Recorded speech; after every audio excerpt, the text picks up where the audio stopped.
Hello everyone. Today we talk about how to fix the app of Booking.com.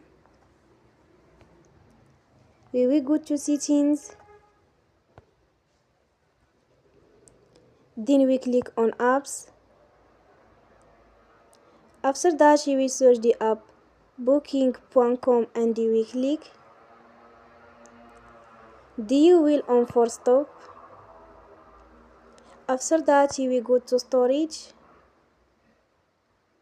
Then we click on clear cache. In the end, you will turn off your Wi-Fi and you will turn again.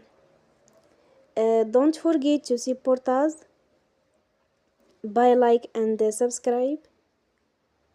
See you next time and thank you for watching.